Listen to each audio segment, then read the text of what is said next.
2002 दंगों के बाद साल 2003 से लेकर साल 2007 के बीच गुजरात में ऐसे तमाम मुस्लिम नौजवानों के एनकाउंटर हुए जिन्हें यह कहकर मार दिया गया कि ये आतंकी थे और मोदी को मारने के इरादे से पाकिस्तान से गुजरात आए थे।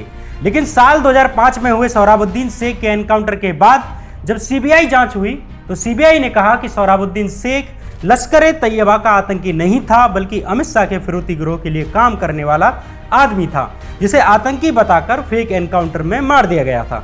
जब सोहराबुद्दीन शेख का एनकाउंटर फर्जी निकला और नेताओं और पुलिस अधिकारियों की मिलीभगत सामने आने लगी, तो इसी कड़ी में इसरत जहां नाम की मुंबई की 19 साल की लड़की के फेक एनकाउंटर की जांच की मांग की जाने लगी, जिसे साल 2004 में गुजरात में यह कह के मार दिया गया था कि ये और इसके अन्य 3 साथी लश्कर तैयबा के आतंकी थे और मोदी को मारने के इरादे से आए थे। लेकिन सोहराबुद्दीन मामले में गड़बड़ सामने आने के बाद जब यह मामला भी गुजरात हाईकोर्ट में गया तो हाईकोर्ट ने एसआईटी की जांच बिठा दी, जिसके बाद एसआईटी ने साल 2011 में इस मामले में अपनी रिपोर्ट सौंप दी और गुजरात हाईकोर्ट ने गुजरात पुलिस के एक अधिकारी को भी एसआईटी की इस टीम में रखा था। इस अधिकारी ने कोर्ट में एफिडेविट जमा करते हुए खुलासा किया कि ये एक फेक एनकाउंटर था। इस अधिकारी की ईमानदारी और जांच के दौरान बढ़ती निष्पक्षता पर इतराया जाना था, लेकिन गुजरात सरकार को यह बात जची नहीं। गुजरात सरकार ने इस जांच अधिकारी को तब से ही टारगेट करना शुरू कर दिया और जब साल 2014 में केंद्र में भाजपा सरकार आई तो आते ही उसने इस अधिकारी के पर कुचल दिए और गुजरात से उठाकर नॉर्थ ईस्ट ट्रांसफर कर दिया। साल 2014 में जिस ग्रेड पे पर यह अधिकारी काम करता था, साल 2022 तक उसी ग्रेड पे पर काम करते रहे। मोदी सरकार ने इस अधिकारी का प्रमोशन रोक लिया और जब नौकरी पूरी होने में मात्र 1 महीना ही बचा, यानी जिस 30 सितंबर 2022 के दिन इस अधिकारी को रिटायर होना था, उससे 1 महीने पहले ही इस अधिकारी को अमित शाह के गृह मंत्रालय ने एक छोटा सा बहाना बनाकर नौकरी से बर्खास्त कर दिया है। इस अधिकारी का नाम है आईपीएस सतीश चंद्र वर्मा, वही सतीश चंद्र वर्मा जिन्होंने इसरत जहां फेक एनकाउंटर का खुलासा किया, जिसका असली आरोप मोदी और शाह पर लगता आया है। इसलिए आज के इस एपिसोड में हम बात करेंगे 19 साल की मुंबई के रहने वाली इसरत जहां के पूरे मामले की, जिसका एनकाउंटर गुजरात में एक आतंकी बताकर कर दिया गया, और बात करेंगे उन आईपीएस सतीश चंद्र वर्मा की जिन्हें मोदी सरकार ने बर्खास्त कर दिया है। नमस्कार, मैं श्याम मीरा सिंह। मुंबई से सटे ठाणे इलाके की एक मुस्लिम बस्ती है मुमरा। इसी मुमरा में था इसरत जहां का घर। इसी इलाके में स्थित कावसा कब्रिस्तान में इसरत जहां की कब्र है। कब्र पर कुछ फूल हैं और फूलों के नीचे जमीन में दफन है इसरत जहां का शरीर।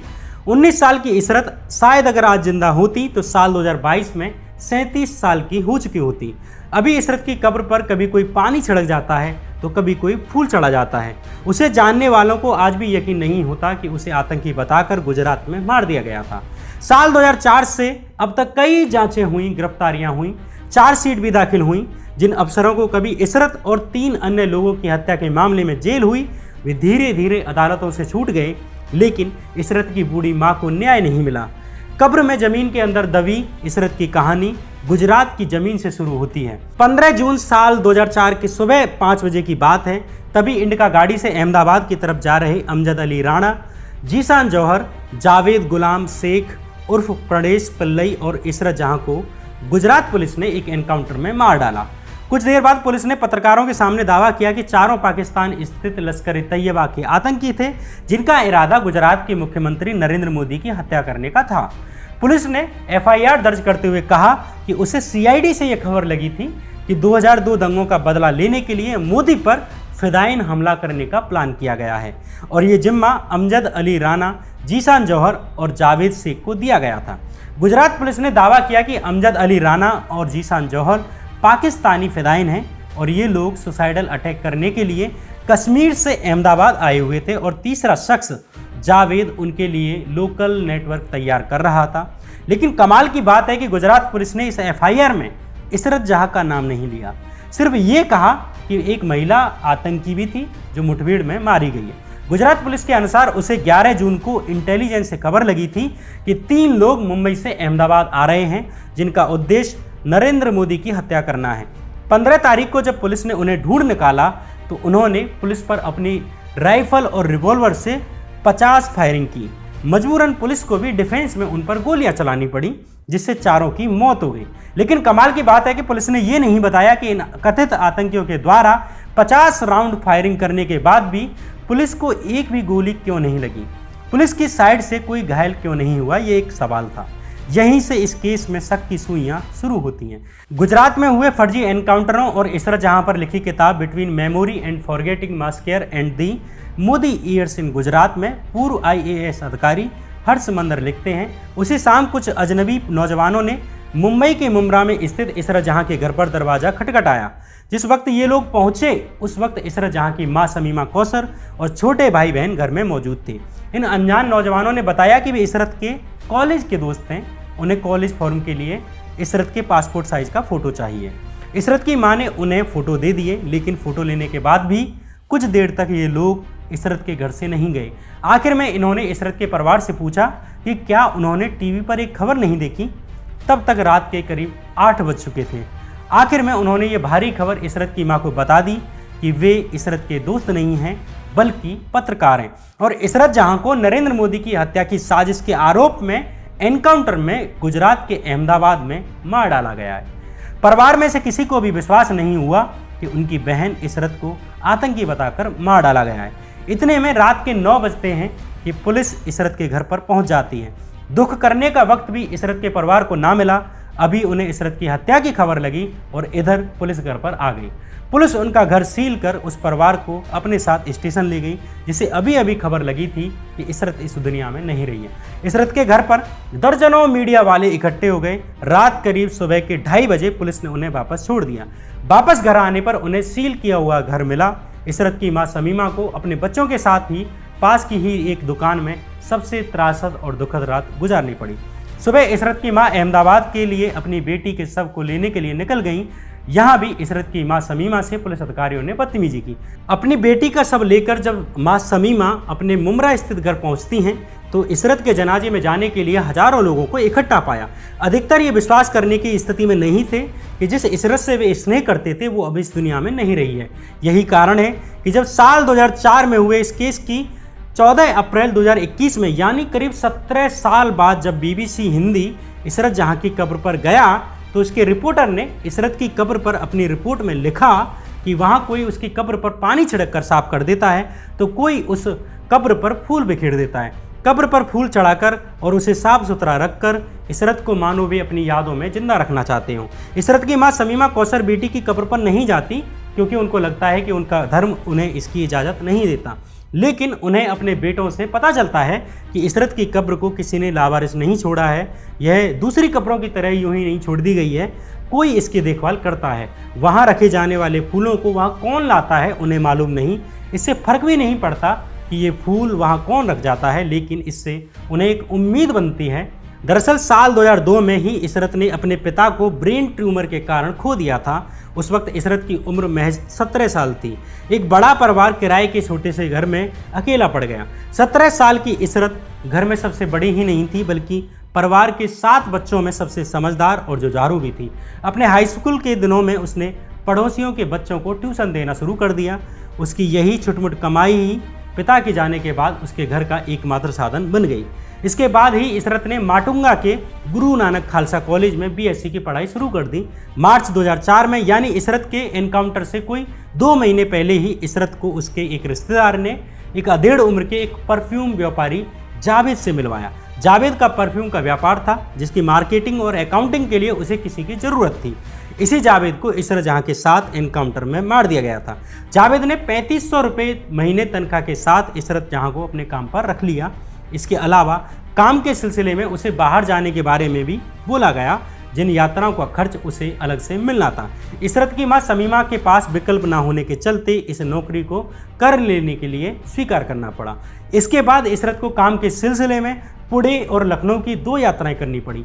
ऐसे ही 11 जून 2004 के दिन, यानी उसके एनकाउंटर से 4 दिन पहले ही एक काम के लिए उसे बाहर यात्रा करनी पड़ी। इशरत के भाई ने उसे बस स्टैंड पर छोड़ा जहां से उसे नासिक जाना था, जहां उसे जावेद से मिलना था और जावेद के साथ अन्य शहरों की यात्रा पर निकलना था। हालांकि पुलिस की स्क्रिप्ट के अनुसार लश्कर-ए-तैयबा ने इशरत को सुसाइड बॉम्बर की तरह रिक्रूट किया था ताकि उसके द्वारा नरेंद्र मोदी पर हमला किया जाए। वो तो उन्हें समय से पता लग गया, इसलिए उन्होंने एनकाउंटर में इन चारों को मार डाला। इस एनकाउंटर के 4 महीने बाद पड़ोसियों की मदद से इसरत की मां शमीमा ने गुजरात हाई कोर्ट में एक PIL डाली और इस एनकाउंटर की CBI के द्वारा जांच करने की मांग की। लेकिन साल 2006 में एक दूसरे एनकाउंटर मामले के कारण इसरत जहां के परिवार को फिर से न्याय की उम्मीदें जगी। ये एनकाउंटर मामला था सोहराबुद्दीन शेख और कौसर बी का। 26 नवंबर 2005 के दिन सोहराबुद्दीन को भी लश्कर-ए-तैयबा का आतंकी बताकर एक फेक एनकाउंटर में मार डाला गया था। लेकिन उसकी पत्नी कौसर बी का कुछ भी अता पता नहीं चला कि वो कहाँ हैं। अपने भाई की मौत के बाद और अपनी भाभी के गायब होने के बाद सोहराबुद्दीन के भाई रुबाबुद्दीन ने सुप्रीम कोर्ट में इस एनकाउंटर की सच्चाई बाहर लाने की अपील की। इस पर सुनवाई करते हुए सुप्रीम कोर्ट ने गुजरात CID को जांच करने के लिए कहा। CID की शुरुआती जांच में पाया गया कि कुछ पुलिस अधिकारी इस मामले में शामिल हैं, जिससे ये सुराग बाहर आने लगे कि सोहराबुद्दीन का एनकाउंटर नहीं किया गया बल्कि पुलिस कर्मियों के द्वारा हत्या की गई थी। इसके बाद सोहराबुद्दीन मामले में 23 अप्रैल 2007 के दिन 3 IPS अधिकारियों DIG DG Banjara, SP RK Pandian और दिनेश MN को अरेस्ट कर लिया गया। इसरत के परिवार को कुछ शुभचिंतकों ने खबर दी कि जिन अधिकारियों ने इसरत का एनकाउंटर किया था उन्हें सोहराबुद्दीन शेख फेक एनकाउंटर में जेल हुई है। जिस तरह सोहराबुद्दीन मामले में परतें खुल रही थीं कि सोहराबुद्दीन लश्कर-ए-तैयबा का आतंकी नहीं था बल्कि उसे राजनीतिक और कुछ अन्य साजिशों को छुपाने के लिए मारा गया था, वैसे ही इसरत जहां के परिवार को भी न्याय और जांच की उम्मीदें बढ़ने लगी। इसरत की मां शमीमा ने गुजरात हाईकोर्ट को पत्र लिखकर कहा कि वो अपनी बेटी के हत्यारों के बारे में जानना चाहती हैं, लेकिन कोर्ट की तरफ से कोई सुनवाई नहीं हुई। इसी बीच अहमदाबाद के junior metropolitan court magistrate SP Tamang ने निष्पक्ष जांच का असाधारण उदाहरण पेश करते हुए 7 सितंबर 2009 के दिन एक ऐसा बयान दिया कि सबको चौंका कर रख दिया। मजिस्ट्रेट SP तमांग ने गवाहों के बयानों को जांचा, पोस्टमार्टम रिपोर्ट को पढ़ा, फॉरेंसिक एविडेंस तलाशे और करीब 243 पेज की रिपोर्ट तैयार करते हुए कहा कि इसरत जहां मामले में पुलिस का बताया गया वर्जन फेक है। जिस तरह से एनकाउंटर होने को बताया गया है वो एकदम झूठी कहानी है। फॉरेंसिक रिपोर्ट के आधार पर जज SP तमांग ने बताया कि मृतकों में गोलियां काफ़ी नज़दीक से मारी गई हैं, क्योंकि गोलियों के घाव एंट्री पॉइंट पर छोटे और एग्जिट पॉइंट पर बड़े हैं। मजिस्ट्रेट तमांग ने बताया कि पोस्टमार्टम रिपोर्ट से पता चलता है कि इन चारों लोगों को घटना के समय से बहुत पहले ही मार दिया गया था, यानी कथित एनकाउंटर से पहले ही उनका अपहरण कर मार दिया गया था और उसके बाद उनके शरीरों को क्राइम सीन के पास रख दिया गया था। इन कथित आतंकियों ने पुलिस पर फायरिंग की होगी, इसके भी सबूत नहीं मिलते। जज तमांग के अनुसार जो AK-47 बंदूक मृतकों के पास से बरामद हुई बताई जा रही है वो उनकी नहीं है, बल्कि पुलिस के द्वारा ही उसे प्लांट किया गया था। वहीं पुलिस ने कहा था कि उसने 70 राउंड फायर किए थे, लेकिन घटनास्थल पर कोई बुलेट नहीं मिलती। मजिस्ट्रेट SP तमांग ने अपनी रिपोर्ट में आगे कहा कि पुलिस अधिकारियों ने अपने स्वार्थ के लिए इस नकली मुठभेड़ को अंजाम दिया। उन्होंने ये सब प्रमोशन और मुख्यमंत्री की शाबाशी पाने के लिए किया था। साल 2004 में हुए इस एनकाउंटर पर साल 2009 में हुए इस महत्वपूर्ण खुलासे के बाद इसरत का परिवार 5 साल बाद सार्वजनिक रूप से बाहर निकल पाया। इन 5 सालों में इस परिवार ने तमाम सामाजिक लांछनों को झेला जिसके जिम्मेदार वे थे ही नहीं। मजिस्ट्रेट तमांग की खबर ने पूरे देश की राजनीति और पुलिस महकमे में हलचल मचा दी। ये दूसरा फेक एनकाउंटर था जिसमें लश्कर-ए-तैयबा का आतंकी और मोदी की हत्या की साजिश रचने के आरोप में किया गया एनकाउंटर फर्जी निकला। लेकिन गुजरात सरकार ने जज तमांग की इस रिपोर्ट को हाईकोर्ट में चुनौती दे डाली। हाईकोर्ट के विरोध को देखते हुए गुजरात हाईकोर्ट ने भी इस रिपोर्ट पर स्टे लगा दी और मुठभेड़ की जांच के लिए SIT की टीम गठित कर दी।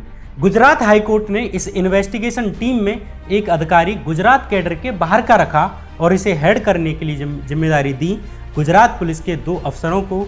एक थे IPS मोहन झा और दूसरे थे IPS सतीश चंद्र वर्मा। वही सतीश चंद्र वर्मा जिन्हें बीते दिनों अमित शाह के नेतृत्व वाले केंद्रीय गृह मंत्रालय ने बर्खास्त कर दिया है। जांच की जिम्मेदारी मिलने के बाद SIT ने नवंबर 2011 में अपनी जांच रिपोर्ट हाईकोर्ट में जमा की। गुजरात हाईकोर्ट में एफिडेविट जमा करते हुए IPS सतीश चंद्र वर्मा ने कोर्ट में कहा कि ये एक फेक एनकाउंटर था, ये सही नहीं था। सतीश चंद्र वर्मा की इस रिपोर्ट के बाद ही गुजरात हाईकोर्ट ने फेक एनकाउंटर में शामिल रहे पुलिस अधिकारियों पर हत्या का यानी 302 का मुकदमा चलाने का आदेश दे दिया। अब गुजरात हाईकोर्ट इस मामले में सीबीआई की जांच के लिए भी राजी हो गया और अब एंट्री होती है सीबीआई की। जुलाई 2013 में सीबीआई ने अपनी जांच रिपोर्ट पेश की। सीबीआई ने 20 पुलिस अधिकारियों को हत्या, किडनैपिंग और क्रिमिनल कॉन्स्पिरेसी के लिए दोषी माना, जिसमें पीपी पांडे, राजेंद्र कुमार, जीएल सिंघल और डीजी बंजारा पर शिकंजा कसा गया।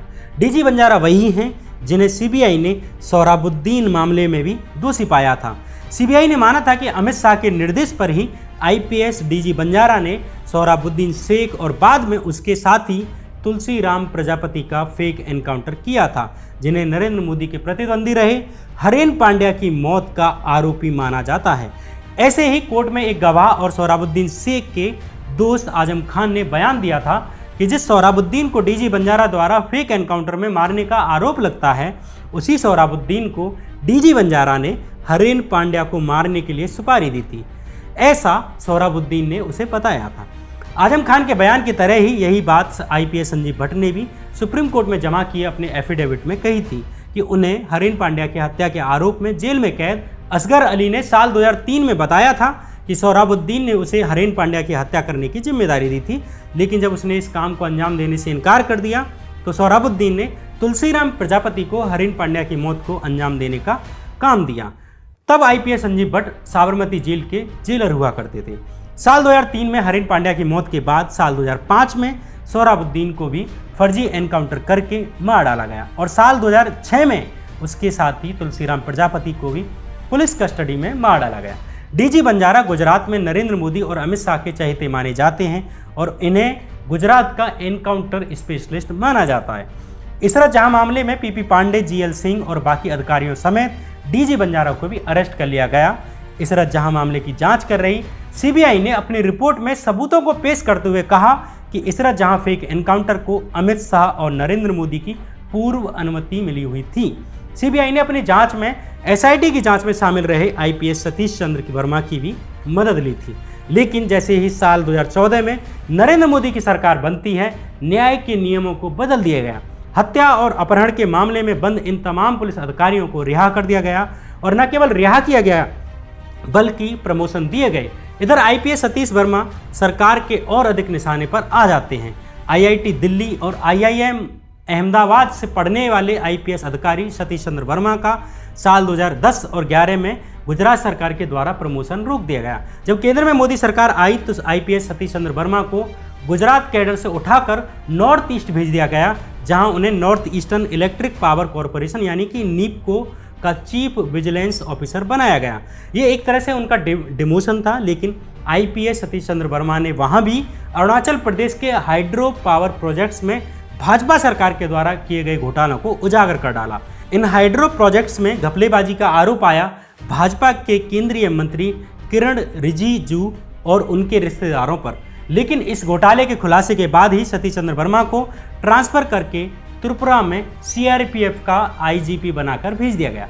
सतीश चंद्र वर्मा ने अधिकारियों के मुकदमे से संबंधित संस्थान सीएटी यानी कि सेंट्रल एडमिनिस्ट्रेटिव ट्रिब्यूनल को बताया कि नीपको से उनका इसलिए ट्रांसफर कर दिया गया क्योंकि उन्होंने वहां 450 करोड़ के ट्रांसपोर्टेशन स्कैम को निकाला था, जिसमें कि भाजपा के केंद्रीय मंत्री किरण रिजिजू शामिल थे। जब से आईपीएस सतीश चंद्र वर्मा ने इसरत जहां मामले में खुलासे किए हैं कि ये एक फेक एनकाउंटर था, तब से लेकर अब तक उन्हें कोई प्रमोशन नहीं दिया गया।